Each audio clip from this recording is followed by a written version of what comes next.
Setelah sempat terombang-ambing di laut lepas dan terkatung-katungnya nasib pengungsi Rohingya yang ingin mencari perlindungan suaka, kini mereka harus bernapas lega karena 3 negara ASEAN yakni Indonesia, Malaysia, dan Thailand telah sepakat menerima pengungsi Rohingya untuk hidup dan menetap di 3 negara tersebut.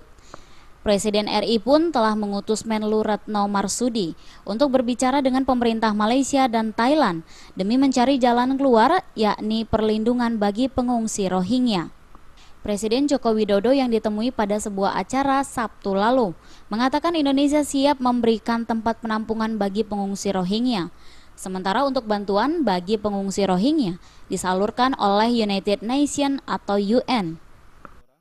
Dan alhamdulillah semuanya sudah sepakat, kita juga sepakat, tetapi dengan catatan-catatan.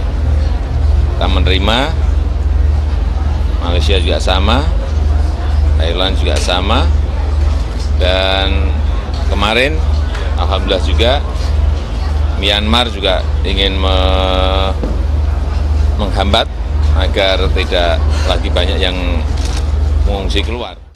Saat ini pemerintah Myanmar juga akan menghambat etnis Rohingya agar tidak keluar dari negara tersebut untuk mencari perlindungan suaka. Dari Jakarta, Rudi Wijaya melaporkan.